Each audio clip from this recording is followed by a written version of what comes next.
All right, fight fans, get ready for our deep dive this time into the main event. UFC 311, Islam Makhachev versus Renato Moicano, the lightweight title bout.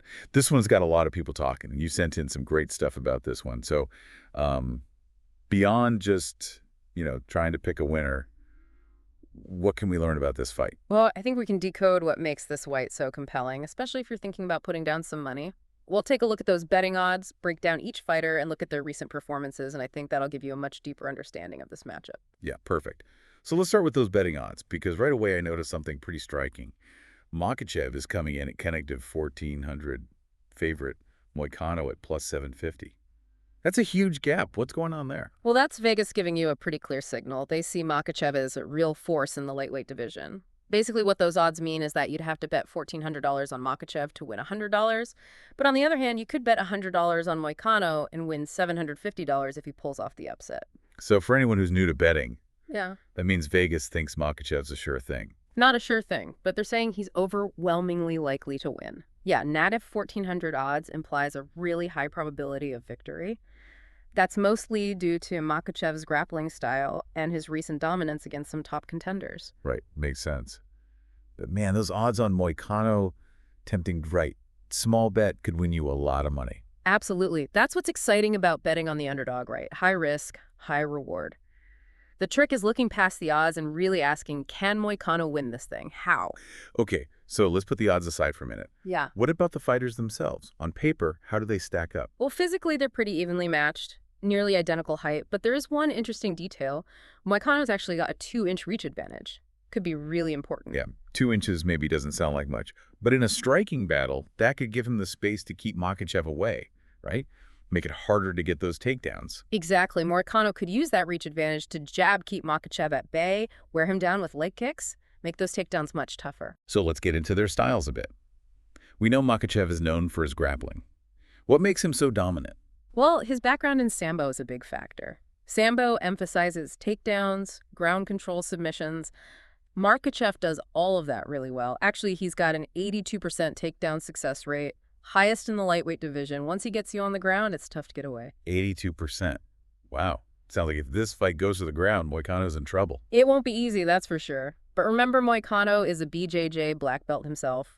He's got some tricks of his own. He's great at scrambling, getting into a good position, even when it looks like he's stuck. So even on the ground, Moicano might have some answers. Does that change how you see the betting odds? It definitely adds another layer. Even if Makhachev is favored, Moicano's BJJ skills mean he could submit Makhachev. It's not impossible. Right, so we've talked grappling. What about striking? How do they match up there? Makhachev's striking is getting better all the time. He's got great coaches. He's hitting harder and more accurately. But he's still best when he can control the fight on the ground. If he's stuck in a long striking exchange, that's where he's vulnerable. And Moicano. He's been looking good on his feet lately. Yeah, definitely. His striking has come a long way. He's mixing up his techniques, using those leg kicks really well.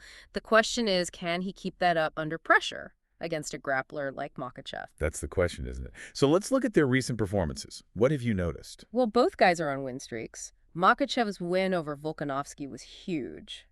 Showed how dominant he can be even against the best. Yeah. And the way he finished Poirier and Oliveira, brutal. Moicano has had some big wins too, though, right? No, absolutely. Yeah. His wins over Santonit and Turner were impressive, especially the submission win over Turner. He took some punishment but found an opening and capitalized. Shows how tough he is and how smart a fighter he is. So they're both coming in hot. But Makhachev has just been dominating his opponents lately. That has to factor into the betting odds. Absolutely. He's not just winning, he's controlling his fights, where they happen, how they happen. Huge advantage. Okay, so based on all that, how do you see this fight playing out? What are the most likely scenarios? Well, I think the most likely scenario is Makhachev just executes his game plan perfectly. Gets that takedown early, controls Moicano on the mat, and eventually gets the submission. Maybe with that arm triangle choke he loves. That's what the odds makers are expecting, and it makes sense. Yeah. Okay, so that's the easy path for Makhachev. But what about Moicano? How can he win this thing? Does he even have a chance? He does, but he's going to need to be perfect. Fight smart, avoid Makhachev's grappling at all costs, and take advantage of any openings he gets. So basically keep the fight standing. Make it a striking battle. Right. If Moicano can stay on his feet, use that reach advantage, land those jabs and leg kicks, he can frustrate Makhachev, maybe even do some damage, but he has to be disciplined. patient. Can't let Makhachev drag him into a brawl. He's also got to worry about Makhachev's improved striking right. Makhachev might prefer to grapple, but he can throw hands too. Oh yeah, for sure. Makhachev's striking is dangerous, but it's not his main weapon. His knockout power isn't on the same level as some other guys in the division. So if Moicano can stay elusive, avoid those big shots, he might be able to win on points. So a decision win is possible, but not likely. It's a long shot, but styles make fights right. And Moicano's style, that mix of good striking and dangerous submissions, it does pose some problems for Makhachev. I'm starting to see why people are tempted by those odds on Moicano underdog, but a big payout. Exactly. Risk versus reward. If you like to play it safe, bet on Makhachev. But if you're feeling lucky and you think Moicano can shock the world, well, plus 750 odds are pretty tempting. So we've got those straight bets. What about some of the more specialized bets? You mentioned prop bets earlier. Yeah, prop bets let you bet on specific things that happen in the fight, not just who wins. Yeah. So, for example, you could bet on how the fight ends, knockout, submission, decision. Okay, interesting. Right. What other prop bets might be good for this fight? You could bet on which round the fight ends in. If you think Makhachev finishes it early, bet on round 1 or 2. If you think it goes the distance, bet on a decision. So lots of different ways to bet, depending on how much risk you want to take and how you think the fight's going to go. Exactly. That's what makes MMA betting fun. It's not just about picking the winner, it's about understanding the matchup and finding the bets that make sense to you. Okay, so we've talked scenarios, paths to victory, different kinds of bets. What else should people be thinking about when they're analyzing this fight? Well, one thing that's often overlooked is the mental game. Both these guys are coming in with something to prove. Makhachev just won the title in a controversial fight. He wants to silence the doubters, show that he's the real champ. Yeah, and Moicano, he's the underdog. He's got that nothing-to-lose mentality. Could be dangerous. Right. He's going to be fighting with everything he's got. He knows this is his chance to make a statement. He'll be looking for any weakness in Makhachev, any hesitation. So we've got the physical side, the technical side, the strategic side, and now this mental side too. It's wild how many layers there are to a fight. It really is. Like a chess match with really high stakes. Every move, every reaction can change everything. Okay, so we've covered a lot, but there's one more thing we need to talk about, especially for making predictions. The article you sent over it actually gives specific picks for this fight. Right. The article recommends betting on Makhachev to win Makhachev by submission fight doesn't go the distance under 3.5 rounds. Okay, those picks seem to line up with the idea that Makhachev is the clear favorite, but do you agree with them? I mean, yeah, the article makes a good point, but I think it's more for people who want to play it safe. Lower risk, lower reward. You know, if you're looking for that big payout, those plus 750 odds on Moicano, they might be worth a shot. Yeah, good point. It really depends how much risk you're comfortable with. What kind of bet are you, right?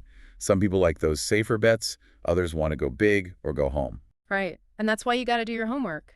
You know, don't just follow the picks you see online.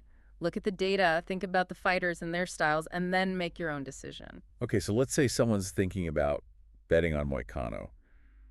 What kind of prop bets would make sense there? Well, if you think Moicano can pull off the upset, but you're not sure enough to bet on him straight up, you could bet on the fight going the distance. That bet pays out if it goes to a decision, no matter who wins. So even if you think Moicano loses, you could still win money if you think he can last all 5 rounds. Exactly. It's a way to hedge your bet. Another interesting prop bet is Moicano to win by submission. Riskier, of course. Yeah. But Makhachev might be the better grappler overall, but Moicano's a BJJ black belt. He's always a threat on the ground. That would be a huge upset. But hey, we've seen crazier things happen in MMA. For sure. And those odds on a Moicano submission win, that'd be a nice payday. So as we wrap up this deep dive, what's the one thing you want our listeners to remember? I think the main takeaway is that this fight is more complicated than it looks on the surface. It's not just grappler versus striker. Both guys have a lot of tools they can use.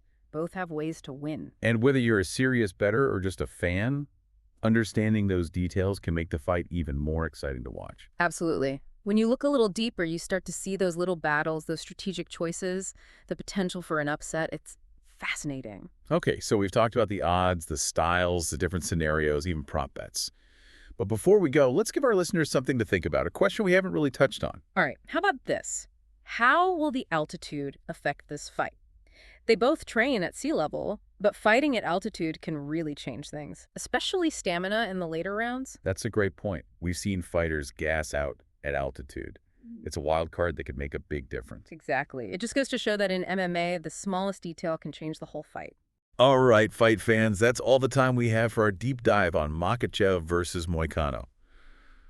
Hopefully this has given you a better understanding of this matchup, whether you're placing bets or just getting ready for a great night of fights. Enjoy the fights, everyone. And remember, as always, keep exploring, keep learning, and keep diving deep.